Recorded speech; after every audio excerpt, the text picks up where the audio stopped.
Bonsoir à toutes et à tous. Merci de nous retrouver pour cette grande édition du soir. Tout de suite, les titres qui barrent la une de l'actualité de ce jeudi 3 juillet 2014. Manger une date à l'heure de la rupture, une des recommandations de l'islam en ce mois de Ramadan. Ainsi, les vendeurs de dates se frottent les mains. Le constat au marché de Tilène. Rester toute une journée sans manger ne doit pas être un prétexte pour les jeûneurs de vouloir tout rattraper le soir. Les conseils du médecin dans ce journal. Le Ramadan, un mois d'abstraction et de prière. Les jeunes l'ont bien compris. Plus d'intimité entre les amoureux durant la journée. Ils se sont confiés à nos reporters. 48 heures après la fin du cessez-le-feu en Ukraine, les négociations ont repris entre les chefs de la diplomatie allemande, française, russe et ukrainienne. Les détails dans cette édition. Le développement, c'est tout de suite. Mesdames et messieurs, merci de nous recevoir chez vous. Plan Dakar Urbain a organisé ce matin à Guédiawaye un atelier de partage dans le cadre de la revue annuelle de ces programmes. L'objectif de cette rencontre est de promouvoir les droits de l'enfant. Et en termes de réalisation, le plan Dakar Urbain a fait une évaluation finale du plan quinquennal dans sa globalité. Écoutons à ce propos Pape Sidi Diop au micro de Abuja. Aujourd'hui, nous organisons donc une revue de notre partenariat. Donc l'objectif, c'est de voir ce que nous avons bien réussi, ce que nous n'avons pas bien réussi. Donc s'il y a des choses à améliorer dans la mise en œuvre de nos programmes avec les partenaires avec lesquels nous sommes engagés depuis un beau bout de temps, donc au niveau de Guédiawaye. Donc nous avons essayé aujourd'hui de voir qu'est-ce que nous avons réalisé en termes de au profit des enfants? Est-ce que ce que nous sommes en train de faire est pertinent? Est-ce qu'il est efficace? Est-ce qu'il est conforme aux politiques de l'État? Est-ce que ce que nous sommes en train de faire entre dans le cadre de la lutte contre la discrimination entre les filles et les garçons? Est-ce que dans le cadre du partenariat, qu'est-ce qui a été bien réussi? Qu'est-ce qui n'a pas été bien réussi? Je crois que voilà, grosso modo, en tout cas, ce que nous cherchons au cours de cet atelier. Donc pour donner en tout cas les moyens et apprendre de ces leçons pour pouvoir l'année prochaine voir comment nous allons rectifier les tirs et comment nous allons maintenir des acquis et comment nous allons renforcer et corriger nos faiblesses. Voilà, c'était Pape Sidi Diop, directeur de l'ONG Plan Dakar Urbain, interrogé par Aboutiam. Le mois de Ramadan, une période fructueuse pour les pêcheurs de Soumbédioune. En effet, ces aventuriers de la mer n'ont rien changé à leurs habitudes. En plus, en ce début d'hivernage qui coïncide avec le Ramadan, leur chiffre d'affaires a connu une hausse, disent-ils au micro de Mohamedou Diallo.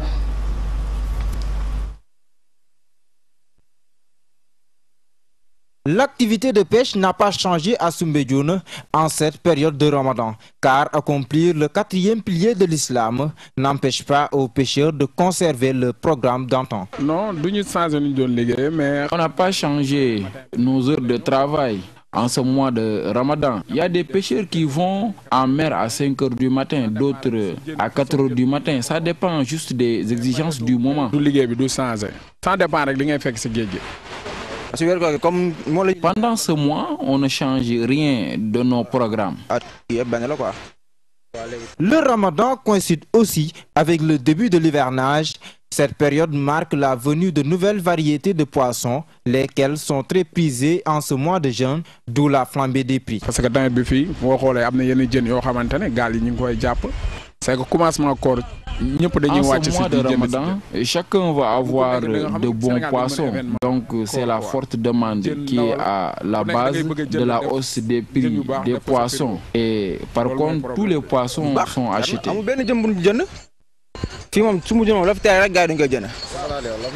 Cependant, cet autre pêcheur a une autre explication sur cette hausse des prix du poisson.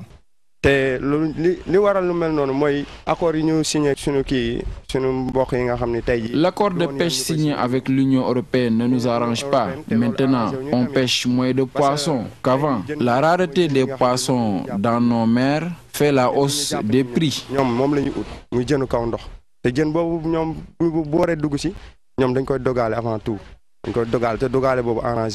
En tout cas, les poissons sont très consommés en ce mois de Ramadan, car étant l'élément fondamental pour préparer un bon riz au poisson.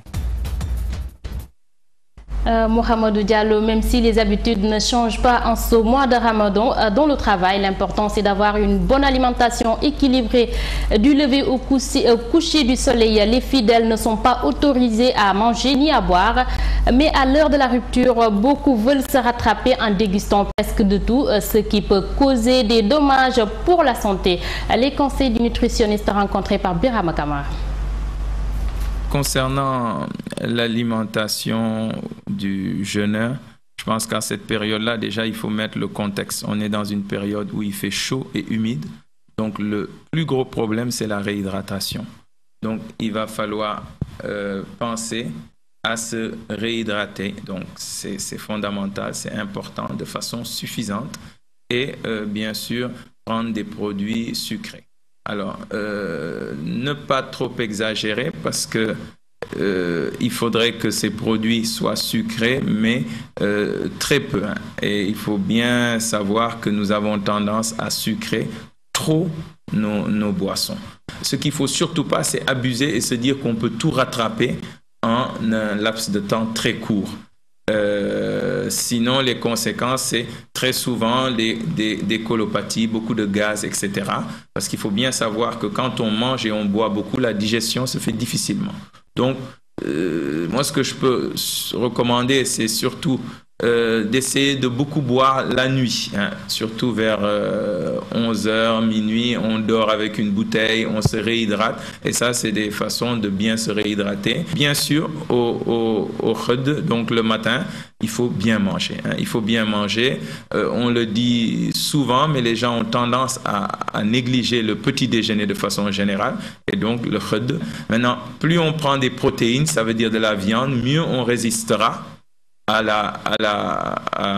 la journée. Donc, associer des sucres, mais avec des protéines, donc des viandes, poissons, poulet. La seule chose qu'il faut éviter, c'est peut-être tout ce qui est saut, qui peut entraîner des brûlures ou des aigreurs. Et ça peut être assez difficile à supporter dans la journée.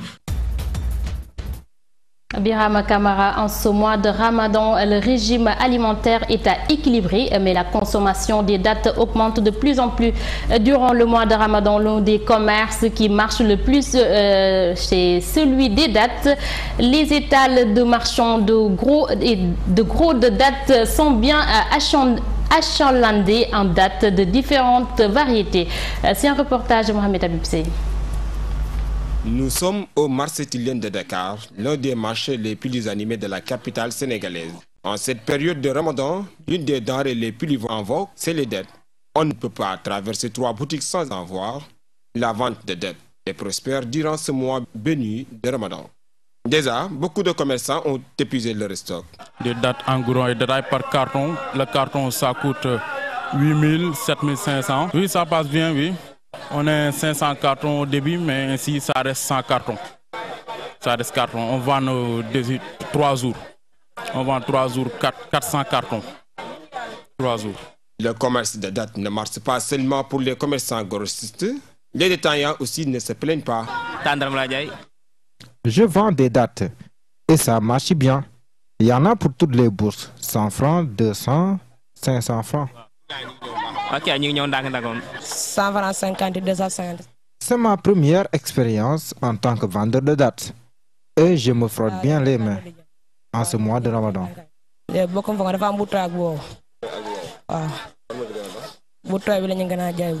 Pourtant, notre pays n'est pas producteur de ce fruit. Les milliers de tonnes de dattes vendues un peu partout dans le pays sont importées le plus souvent des pays arabes. Ces dattes, ça vient de Tunisie, Algérie. Bon, et Dubaï aussi. Les dates plus commandées, c'est des dates qui viennent de Tunisie. Les degrés de Nour. Ouais. Oui, ça vient de Tunisie. Oui, il y en a d'autres qui viennent de Dubaï. Non, ici, il y a Tunisie ou bien Algérie. Comme ça, là, c'est Algérie. Voilà, moi, les grandes dates. En période de Ramadan, consommer des dattes est devenu une habitude, voire même une seconde nature pour la majorité des gens qui connaissent bien les bénéfices de ce fruit que Dieu a cité dans le Coran. La majeure partie des jeunes aiment croquer la vie à pleines dents. Pourtant, nombre d'entre eux sont conscients de l'importance de ce mois. De ce fait, certains essaient de suivre à la lettre les pratiques recommandées, tandis que d'autres, à la fin du mois de Ramadan, veulent renouer avec les vieilles habitudes. C'est un reportage de Mamnar Mengekan et Papa Karadjan. Nombreux sont les jeunes qui sont conscients de l'importance du mois béni. Pendant le Ramadan, ils disent adieu aux mauvaises habitudes et adoptent un comportement digne d'un vrai musulman. C'est un mois dont tous les mauvais actes commis par les musulmans seront punis. Les femmes changent d'habitude vestimentaire pendant le Ramadan, mais aussi elles prient pour la plupart. Les habitudes doivent changer. Il faut savoir respecter son prochain. Surtout faire les recommandations de l'islam. Pourtant, ces actes nobles doivent être un comportement de tous les jours. Il doit respecter la prière et faire de bonnes choses au-delà même du mois de Ramadan. Vous savez, la croyance religieuse, c'est pour toute la vie. On ne doit pas pratiquer la religion uniquement pour un seul mois. Il y a parmi ces croyants ceux qui vont continuer à faire du bien, mais par contre, il y en a ceux qui sont têtus. Lorsqu'il s'agit de pratiques religieuses, les jeunes sont toujours indexés. Pourtant, avec le mois de Ramadan, ils améliorent entre autres leur mode de vie et d'habillement. Toutefois, ils doivent tenir compte que pour bénéficier de la clémence du Tout-Puissant, il faut être pieux non pas pour un mois, mais pendant toute la vie sur terre. Ramadan Moubarak, un mois plein de grâce et de bénédictions qui conduit de nombreux musulmans à un changement positif de comportement et d'habitudes quotidiennes. Les escapades de jeunesse ne font pas exception à la règle. Pour la plupart des jeunes rencontrés dans les allées de la Médina, il faut faire preuve d'abstinence, surtout en ce mois béni de 30 jours ou 31 jours qui n'arrive qu'une fois par an. C'est un reportage de Fatoumata Rouguissaro et Papsar. Amour, amour, quand tu nous tiens, on peut dire adieu prudence, mais durant ce mois béni de Ramadan, les cœurs de certains célibataires partent en vacances. Je ne badine pas avec le Ramadan. D'habitude, je ne vois qu'une seule fois ou deux ma copine dans la semaine. Selon certains jeunes, il faut savoir faire abstraction de certaines choses en ce mois béni de Ramadan où la spiritualité prime surtout. Je ne suis pas marié. Mais j'ai une copine. Nous nous parlons au téléphone, mais on ne se voit pas. Et cela n'entrave en rien à notre relation. Au contraire, cela la raffermit. Contrairement à cet autre jeune garçon d'obédience chrétienne, affirme vivre son idylle le plus naturellement possible, carême ou pas. Certes, je ne suis pas un musulman, mais en temps normal, je vis ma relation sereinement. Cette jeune fille marque ses limites et émet des règles pour pouvoir davantage se consacrer au bon Dieu. Pendant le Ramadan, j'attends la nuit pour parler avec mon copain. D'autant plus que ce mois ne dure pas. Si on veut avoir la bénédiction de Dieu, il faut se conformer à la règle ouaille. C'est mieux que de pécher. Le Ramadan est donc le mois de la piété, qui est une vertu qui ne s'offre qu'aux croyants qui ne cessent d'invoquer le nom d'Allah, surtout pendant ces jours bénis. Pour bénéficier de la pleine absolution d'Allah, l'abstinence doit être respectée par les jeunes. Voilà, c'est ce reportage de Fatoumata Rouguissaro qui met fin à l'actualité nationale. Ainsi s'ouvre l'actualité internationale. Nouveau drame au large des côtes italiennes. Mercredi, le Haut Commissariat de l'ONU aux réfugiés a annoncé que 75 personnes étaient portées disparues après un naufrage, alors qu'au moins 45 avaient trouvé la mort à la veille. Le Haut Commissariat de l'ONU aux réfugiés en Italie citant des survivants qui ont été conduits dans le port silien de Catane.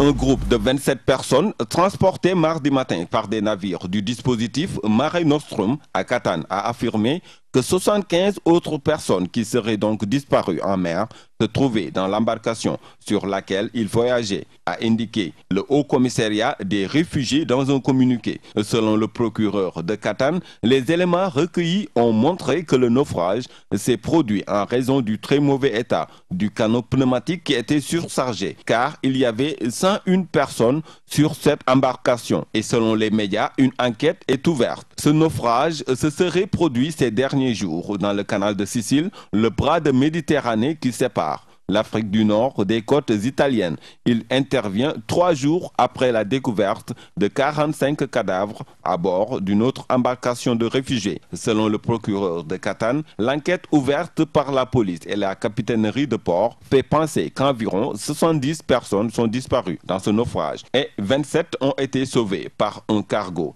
Des informations qui restent provisoires. Ces 70 à 75 personnes portées disparues viennent s'ajouter au drame du mardi 1er juillet, où 45 migrants, et non une trentaine comme initialement annoncé, ont trouvé la mort dans un bateau surchargé et par la suite remorqué par la marine italienne jusqu'en Sicile. Selon les secours, toutes les victimes sont des hommes majeurs en provenance de l'Afrique centrale et les premiers témoignages de rescapés font état de scènes d'horreur pendant la traversée. Une partie des victimes ont été enfermées dans une cale frigorifique où est stocké normalement le poisson sur les bateaux de pêche. Ils sont morts asphyxiés par des gaz d'échappement et en raison de l'entassement. Des migrants en larmes ont expliqué aux sauveteurs avoir tenté de secourir leurs proches et amis, mais les trafiquants ont refusé d'ouvrir la porte. Birama Kamara, il y a encore une chance de régler le conflit sans faire des dizaines et des dizaines de nouvelles victimes en Ukraine. C'est ce que veulent croire les chefs de la diplomatie allemande, française, russe et ukrainienne. 48 heures après la fin du cessez-le-feu en Ukraine, ils se sont réunis en urgence à Berlin ce mercredi 2 juillet. Objectif, trouver un accord qui permette une désescalade sur le terrain. C'est un commentaire de Birama Kamara. D'accord sur un ensemble de mesures à mettre en œuvre pour obtenir la fin des combats entre l'armée ukrainienne et les séparatistes pro-russes. D'ici samedi, de nouvelles discussions entre représentants de Kiev, de Moscou, de l'OSCE et des séparatistes doivent se tenir avec pour objectif arriver à un accord mutuel et inconditionnel sur un cessez-le-feu durable. Lorsque Petro Poroshenko avait décidé de mettre fin à 10 jours d'une trêve constamment rompue, Paris et Berlin avaient pris acte sans grand enthousiasme. Moscou, qui plaidait ouvertement pour un cessez-le-feu de longue durée, avait affiché sa désapprobation.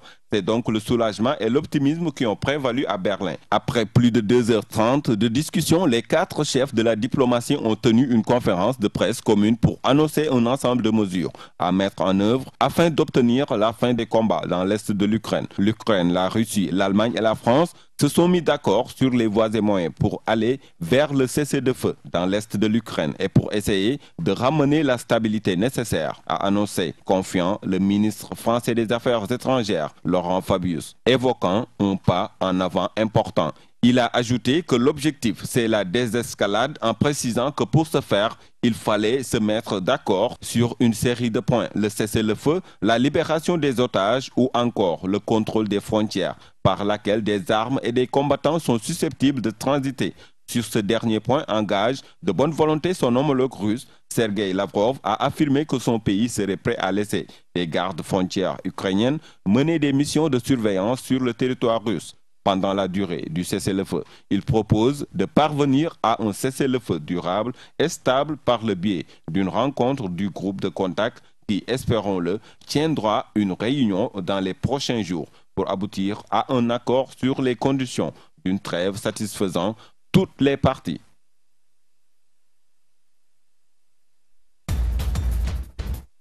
En Irak, l'armée ne parvient toujours pas à s'emparer de la ville de Tikri, principale cible de la contre-offensive lancée par les autorités la semaine dernière à Bagdad, la capitale irakienne. Le bras de fer engagé entre l'armée et les rebelles est observé avec anxiété dans les quartiers sunnites, des quartiers acquis à la cause de la rébellion, même s'ils ne partagent pas les convictions et les objectifs des djihadistes. Mohamed Jallo.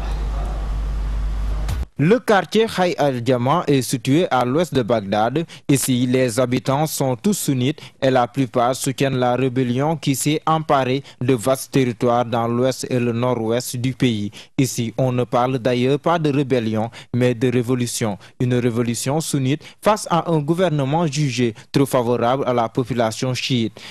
Du coup, les sunnites se sentent marginalisés. Pour les habitants de ce quartier, la rébellion est composée avant tout de tribus sunnites et d'anciens soldats de Saddam Hussein.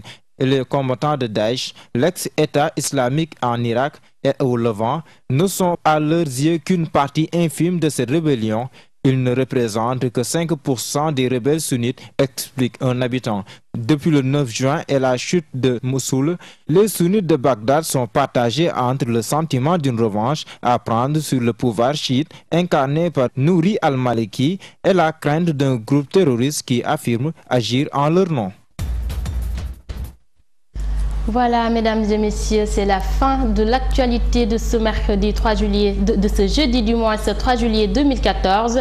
Merci à toute l'équipe technique et à toute l'équipe rédactionnelle qui ont participé à la réalisation de cette grande édition du soir. Et tout de suite, Birama Kamara vous retrouve pour Point du jour. Il reçoit aujourd'hui Mamadou Diop de Croix de Andedief. Passez d'excellents moments en compagnie des programmes de la chaîne sénégalaise. Au revoir.